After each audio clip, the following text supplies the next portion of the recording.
I'm Walter Isaacson of the Aspen Institute, and I'm here with Lynne Cheney, author of James Madison, A Life Reconsidered. Tell us about Dolley Madison. Well, she was so much fun to write about. She's one of the most intriguing first ladies ever. Madison fell in love with her after he saw her walking down the street. She was beautiful, statuesque, well-proportioned, fair of skin, ruby red lips, the whole package, and it was said that men stopped in the Philadelphia streets to wait for her to pass.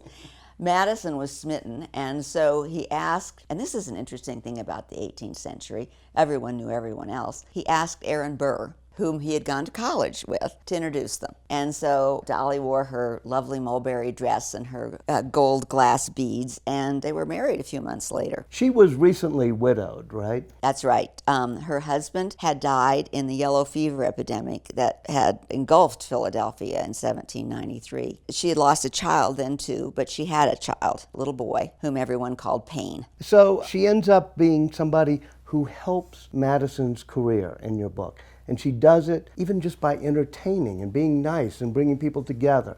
Explain that role. Well, I'm not sure anymore that having a wife who entertains is that great a deal for a politician. I think we make our decisions differently. But in those days, Washington was a truly miserable place. There were few houses. Congressmen were crowded into boarding houses. One of them said it was like being a bear, that you hibernated with these people who talked nothing but politics. The Madisons had a house. Dolley opened the doors, and all the congressmen came. That helped him in an election even. Well, that's her political genius, is that she understood the importance of people not just regarding his intellect highly, but of liking him. And it was especially crucial because it was the Congress that made the presidential nomination. And so that gave Madison a real step forward in gaining the nomination in 1808.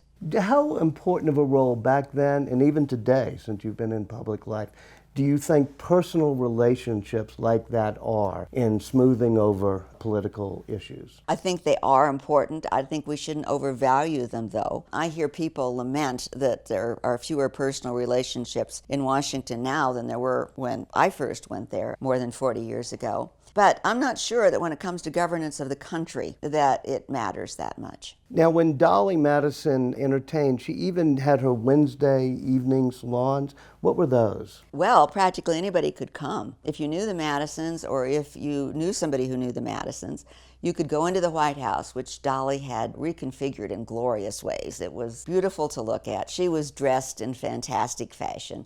You could show up with your friends. You could make notes about it, write it later. It was a very open event that people really enjoyed coming to. You say she reconfigured the White House. She worked with a great architect, Benjamin Latrobe, right?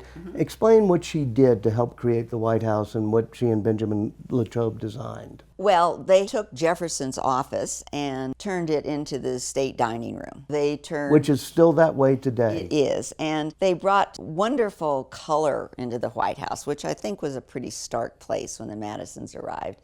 They decorated what is today known as the Red Room with canary yellow fabric everywhere. And Dolley sent Latrobe out to find her a pianoforte and a guitar. She wanted music at her Wednesday evening soirees. And they brought mirrors into the White House. One of them in the Oval Room had glass balls glittering on top of it. And the Oval Room, called the Blue Room today, was decorated with red velvet throughout. So, it wasn't as though she did what Jefferson did, which was actually do some rebuilding, but she did a lot of great decorating with Latrobe's help. We think of the scandalous, salacious internet sites today that poke fun of politicians and say all sorts of mean things about them, mostly untrue, as something new. But that happened to her, too, for partisan and political reasons, right? It's just one of those things that you stick your head up and people begin to take shots at you. And the shots at Dolley, not surprisingly, because she was a woman, had to do with her being a person of loose morals. And this even appeared in the newspapers. And Federalist congressmen, the few that were left, wrote letters to one another about what a tarnished character she was and how this would hurt Madison being elected to a second term. Of course it didn't. She was a great succor to him and a great help to him when it came to his personal life and to his political life. We most remember her from our school book days as saving the picture of Washington when the British come in the War of 1812. How true is that? Well, basically true. She ordered the painting to be cut from its frame and then saw that it was taken away by a friend of hers from Maryland. The thing that's interesting about that episode is that the letter that describes it is written in the present tense. You know, I did this and then I did that, and oh dear sister, the British are coming and I have to leave now. It's pretty likely that Dolly wrote that letter well after the fact. She just understood, though, the drama of being able to present it as an immediate happening. So Dolly had a good sense of public relations. Public relations, end of history. But she was alone in the White House then in terms of President Madison was there with the troops away from the White House. And so she and the staff had to evacuate the White House on their own. You know, and that's an interesting thing about Madison. He may be, with Lincoln, the only president who subjected himself to enemy fire. Lincoln went and stood on the parapet and shots were fired at him, but he went to Bladensburg. Now, I'm not sure it was sensible, but he did it.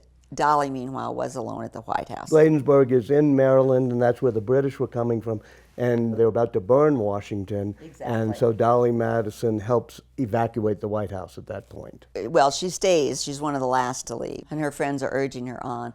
Finally, a freed black man came riding along, shouting, the British are coming and you have to leave. And she was very close to Jefferson, and we talk about all the salacious things there. Jefferson had, now we know, a mistress, Sally Hemings, and that mistress had a son named Madison.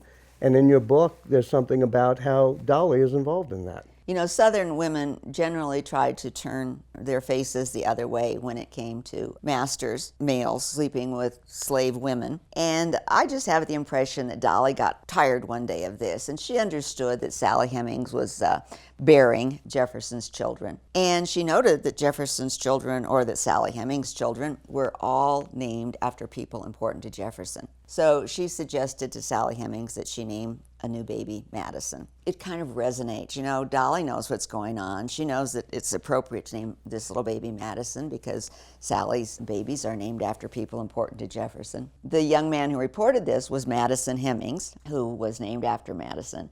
But Dolly had promised his mother a gift for naming the child Madison, and the Sun reported the gift never appeared. Oh dear. Well, we still love Dolly Madison anyway. Thank you very much. Mm-hmm.